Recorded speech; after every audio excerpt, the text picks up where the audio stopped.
Movie friends Hindi presents the Lion King. Movie की शुरुआत होती है अफ्रीका के एक विशाल जंगल से, जहाँ के महाराजा हैं मुफासा। पूरे जंगल में खुशी का माहौल है क्योंकि मुफासा के बेटे का आज जन्म हुआ है। वो अपने बेटे का नाम रखता है सिम्बा। मुफासा अपने लाडले सिम्बा को लेकर जाता है पहाड़ी पर और उसे बताता है कि मैं यहाँ का राजा हूँ, और वो बोलता है कि जब मैं टपक जाऊंगा तो तुम यहाँ के राजा बनोगे। देख रहे हो, नेपोटिज्म ने जंगल को भी नहीं छोड़ा। सिम्बा को इतने बड़े इलाके को देखकर डर लग रहा था कि वो इतने बड़े इलाके पर राज कैसे करेगा। सिम्बा अपने पिता से पूछता है कि वो सुनसपाट इलाका कौन सा है। उसके पिता बताते हैं, लाडले गलती से भी उधर कदम मत रख देना क्योंकि वो हमारा नहीं हाइनास का इलाका है, वो तेरी बोटी बोटी चबा जाएंगे। इसके बाद मुफासा अपने बेटे के साथ घर के लिए रवाना हो जाता है। तभी रास्ते में एक अतरंगी चिड़िया आती है जो मुफासा को खबर देती है। खबर को सुनने के बाद मुफासा दौड़कर भागने लगता है और चिड़िया से कहकर जाता है, मेरे लाडले को घर पहुंचा देना सही सलामत। रास्ते में सिम्बा को उसके चाचा स्कार मिलते हैं। चाचा स्कार अपने भतीजे सिम्बा से नफरत करता है क्योंकि वो राजा बनना चाहता था, पर सिम्बा के जन्म के कारण चाचा स्कार का राजा बनने का अरमान कभी पूरा नहीं हो पाएगा क्योंकि राजगद्दी पर ज्यादा हक सिम्बा का है। इसी बात से चाचा स्कार की बहुत जलती है। सिम्बा बोलता है, मैंने पूरे जंगल का मुआयना अच्छे से कर लिया है। चाचा स्कार बोलते हैं, तुमने वो सुनसपाट इलाका देखा? सिम्बा बोलता है, मैंने वो इलाका देख लिया है पर पिताश्री ने मना किया है मुझे वहाँ जाने से। स्कार बोलता है, वहाँ पर सारे बड़े लोग जा सकते हैं पर अभी तुम दूध पीते बच्चे हो इसलिए तुम वहाँ पे नहीं जाओगे।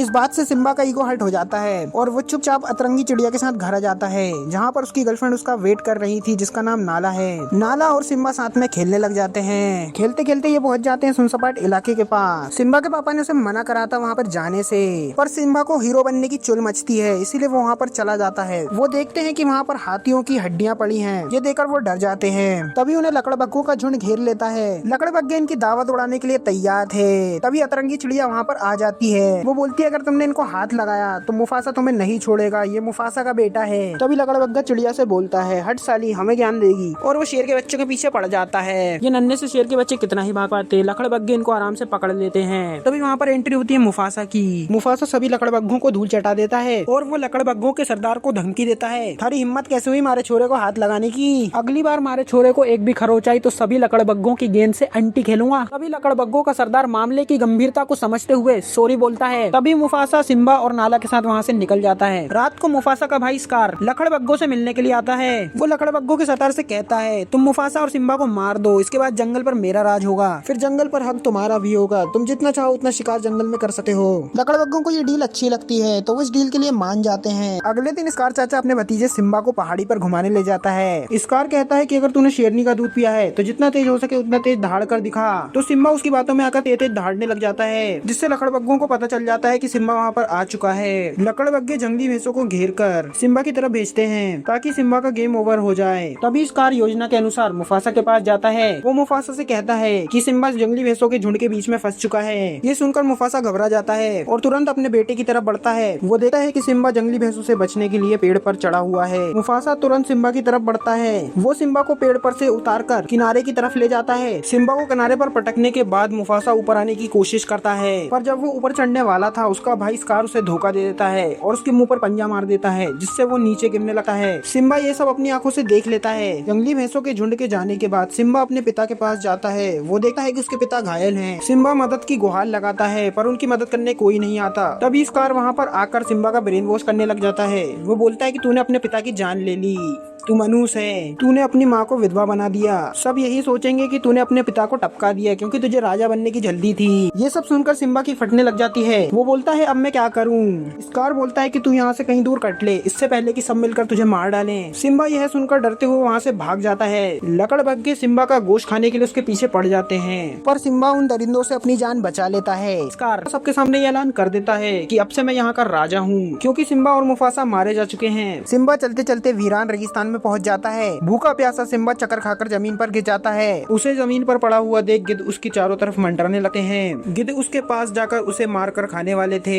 तभी वहाँ पर उसे बचाने के लिए एक जंगली सुअर और अतरंगी बंदर आ जाता है। अतरंगी बंदर का नाम डिमोन है और जंगली सुअर का नाम पुमा है। डिमोन देखता है ये तो एक शेर का बच्चा है और उसे देखकर उसकी फट कर चार हो जाती है और वो एक उलाटी मारता है। पर डिमोन बहुत चालाक था, उसे पता था शेर में बहुत ताकत है, इसलिए वो चाहता था उसे अपने टीम में लेना। इसलिए डिमोन और पुमा मिलकर सारे गिद्धों को भगा देते हैं। जब सिम्बा उठा है तो ये दोनों बताते हैं कि अगर हम दोनों नहीं होते तो तू किसी गिद्ध के पेट के अंदर होता। पर घंटा सिम्बा को इस बात से कोई फर्क पड़ा क्योंकि उसके जीने की इच्छा मर चुकी है। उसका जिंदा रहने का कोई मकसद नहीं है, इसलिए वो मरना चाहता है। सिम्बा उन दोनों को अपना इंट्रोडक्शन देता है। वो दोनों सिम्बा को अपना जंगल दिखाने ले जाते हैं, जो कि देखने में बहुत ज्यादा खूबसूरत जंगल था। जंगल में तरह तरह के अतरंगी जानवर थे, जिसको देखकर सिम्बा की लार टपक रही थी। जंगल के जानवर डरते हुए बोलते हैं, तुम इस शेर के बच्चे को क्यों लेकर आए हो? ये हमें मारकर खा जाएगा और हमारी आबादी को खत्म कर देगा। डिमोन और पुम्बा बोलते हैं, ऐसा कुछ भी नहीं होगा, ये हमारी उल्टा रक्षा करेगा। धीरे धीरे समय बीता है और सिम्बा एक जवान शेर बन जाता है। हमें दिखाया जाता है कि इतने समय से स्कार जंगल पर राज कर रहा है और उसके राज्य में दरिंदे लकड़बग्घे खुलेआम शिकार कर रहे हैं। लकड़बग्घों को रोकने की किसी की बस की नहीं है। सिम्बा की पुरानी लवर नाला बड़ी हो चुकी है। वो सिम्बा की मम्मी से कहती है, हमें ये जंगल छोड़कर निकल जाना चाहिए। तभी सिम्बा की मम्मी कहती है, हम ये नहीं कर सकते क्योंकि ये जंगल हमारा घर है। स्कार सिम्बा की मम्मी को अपने पास बुलाकर कहता है, तुमने मुझे छोड़कर मुफासा को अपना जीवन साथी चुना, पर अब वो इस दुनिया में नहीं है, तो हमें एक नई शुरुआत करनी चाहिए। तुम मेरी मदद करो मेरा वंश आगे बढ़ाने में। पर सिम्बा की मम्मी उसके ऑफर को ठुकरा देती है। नाला इनकी बातचीत को सुन लेती है और वो प्लान बनाती है रात को भागने का। जब सब रात में खर्राटे मारकर सो रहे थे, नाला मदद मांगने के लिए जंगल से भाग जाती है। दूसरी तरफ सिम्बा डिमोन और पुम्बा के साथ अपनी जिंदगी मजे से काट रहा था, पर अब भी जंगल के जानवर उससे डरते हैं। नाला चलते चलते सिम्बा के जंगल पहुंच जाती है। डिमोन और पुम्बा को देखकर नाला के पेट में चूहे दौड़ने लग जाते हैं और वो उनका शिकार करने के लिए उनके पीछे पड़ जाती है। तभी वहाँ पर सिम्बा आ जाता है और वो अपने दोस्तों को भूखी शेरनी से बचा लेता है। सिम्बा और नाला के बीच में एक खतरनाक लड़ाई होती है, पर इन्हें समझ में जाता है ये दोनों एक दूसरे को जानते हैं। नाला सिम्बा को सूंघती है तो उसे पता चल जाता है कि ये उसका पुराना आशिक सिम्बा है। सिम्बा भी नाला को पहचान लेता है। नाला सिम्बा से कहती है, बड़ियों साले जब तू जिंदा है तो इधर क्यों रह रहा है, घर क्यों नहीं आया? सिम्बा कहता है, अब वो मेरा घर नहीं है, अब मेरा घर ये जंगल है, वहाँ पर मेरी किसी को जरूरत नहीं है। सिम्बा बोलता है, ये जंगल बहुत मनमोहक है, तुम्हें ये जंगल देखना चाहिए एक बार मेरे साथ। सिम्बा नाला को ये जंगल घुमाता है। दोनों को अपने बचपन के हसीन पल याद आ रहे थे, कैसे दोनों साथ में मिलकर खेला करते थे। नाला को उस जंगल में रहते हुए 3 से 4 दिन हो चुके थे। इसी बीच दोनों को एक दूसरे से प्यार हो गया था। सिम्बा का एक बाल नदी में गिर जाता है, जो पहुंच जाता है उसके पुराने घर। ये टूटा हुआ बाल मिल जाता है बुजुर्ग बंदर को, जो सिम्बा को बचपन से जानते थे। वो स्कार को अपना राजा नहीं मानता, वो अभी भी सिम्बा को अपना राजा मानता है। उस टूटे हुए बाल को देखकर उसे समझ में आ जाता है कि सिम्बा अभी जिंदा है। नाला सिम्बा को बताती है कि तुम्हारे भड़ुए चाचा स्कार ने पूरे जंगल का सत्यानाश कर दिया। उसने जंगली लकड़बग्घों को अनुमति दे दी शिकार करने के लिए। वो दरिंदे मासूम जानवरों का शिकार कर कर उनकी आबादी को खत्म कर रहे हैं। इस वक्त तुम्हारी माँ को तुम्हारी सबसे ज्यादा जरूरत है और तुम पागलों की तरह इस जंगल में मजे कर रहे हो। तुम्हें वापस घर लौटना चाहिए। पर सिम्बा को वापस घर लौटने में कोई दिलचस्पी नहीं है, इसीलिए वो मना कर देता है। नाला यह सुनकर गुस्से में वहाँ से चली जाती है। जब सिम्बा रात में जंगल में टहल रहा था, उसे वही बुजुर्ग बंदर मिलता है। वो बुजुर्ग बंदर कहता है, लाडले बचपन में मैंने तुझे अपनी गोद में खिलाया है, तेरा जन्म जंगल का राजा बनने के लिए हुआ है और तू जंगल में सरफिरों की तरह टाइम पास कर रहा है। तुझे घर लौटकर जंगल का राजा बनना होगा। और सिम्बा बूढ़े बंदर को मना कर देता है कि वो राजा बनने के लायक नहीं है। बूढ़ा बंदर कहता है, तेरे पिताजी अभी भी जिंदा है। सिम्बा उसे हैरानी से देखने लग जाता है। बूढ़ा बंदर उसे नदी किनारे ले जाता है और उसे बोलता है, नदी में झांको, तुम्हें अपने पिता दिखेंगे। जब सिम्बा नदी में झांकता है तो उसे अपने पिता का चेहरा दिखता है। तभी बादल गरजने लगते हैं और उसे अपने पिता की आवाज सुनाई देती है। उसके पिता कहते हैं कि मेरे लिए सबसे गर्व की बात यह है कि तुम मेरे बेटे हो, तुम एक सच्चे राजा हो, तुम्हें वापस घर लौटकर अपने कर्तव्य को पूरा करना होगा। सिम्बा अपने पिता की बात से काफी ज्यादा प्रभावित होता है। वो तय करता है कि वो अपने घर वापस लौटेगा। वो तेजी से अपने घर की तरफ रवाना होता है। रास्ते में उसे अपनी लवर नाला मिलती है। दोनों साथ में घर की तरफ बढ़ते हैं। सिम्बा देखता है कि उसका घर एक वीरान रेगिस्तान बन चुका है। वो देखता है कि यहाँ के पेड़ पौधे नष्ट हो चुके हैं और जानवरों की हड्डियाँ पड़ी है। सिम्बा दूर दूर तक देखता है, उसे लकड़बग्घों के अलावा जंगल में कोई भी जानवर नहीं दिखता। जंगल में स्कार सिम्बा की माँ के साथ जबरदस्ती शारीरिक संबंध बनाने की कोशिश कर रहा था। तभी उसी समय वहाँ पर सिम्बा आ जाता है और वो एक धाड़ मारता है। स्कार सिम्बा को देखकर डर जाता है। स्कार को सिम्बा मुफासा की तरह लग रहा था। सिम्बा को देखकर उसकी माँ उसे गले लगा लेती है। अब सारे शेर सिम्बा को राजा मानकर उसकी तरफ आ जाते हैं और स्कार अकेला पड़ जाता है। स्कार बोलता है, तू यहाँ का राजा नहीं, तू एक हत्यारा है, तूने अपने पिता की जान ली है। सिम्बा बोलता है, मैंने अपने पिता को नहीं मारा, वो एक हादसा था। अब सिम्बा और स्कार लड़ने के लिए तैयार हो चुके थे। स्कार चालाकी से सिम्बा को पहाड़ी के किनारे तक ले जाता है, जहाँ पर सिम्बा का पैर फिसल जाता है। अब वो पहाड़ी के किनारे से लटका हुआ था। तभी आसमान से बिजली गिरती है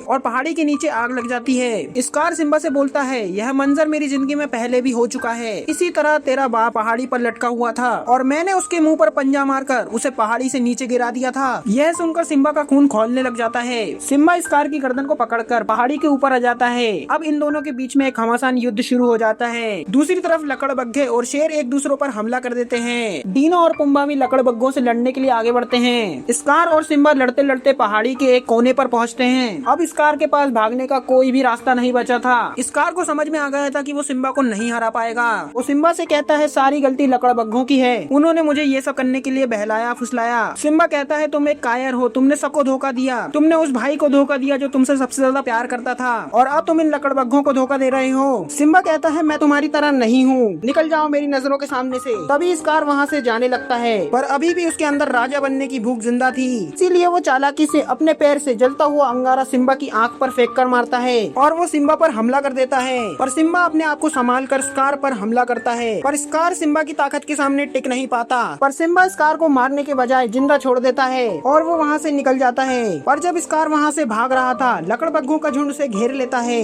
क्योंकि स्कार ने लकड़बग्घों के साथ गद्दारी की थी, इसीलिए सभी लकड़बग्घे उस पर हमला कर उसे मार डालते हैं। स्कार के मरने के बाद बारिश गिरने लग जाती है, जिससे जंगल की आग बुझ जाती है। कुछ समय के बाद जंगल फिर से हरा भरा हो जाता है। जंगल में सभी जानवर फिर से लौट चुके हैं और अब सिम्बा इनका राजा बन चुका है। और सिम्बा नाला से शादी कर लेता है और इन दोनों का एक बेटा हो चुका है, जिसे बुजुर्ग बंदर सभी जानवरों को दिखाता है। और इसी सीन के साथ इस मूवी की एंडिंग हो जाती है। अगर तुम्हें ये मूवी एक्सप्लेनेशन अच्छी लगी तो इस वीडियो को लाइक करो और इस चैनल को सब्सक्राइब कर लो ऐसी ही वीडियोस देखने के लिए। और अब मैं तुम लोगों से कहना चाहता हूँ, थैंक्स फॉर वॉचिंग।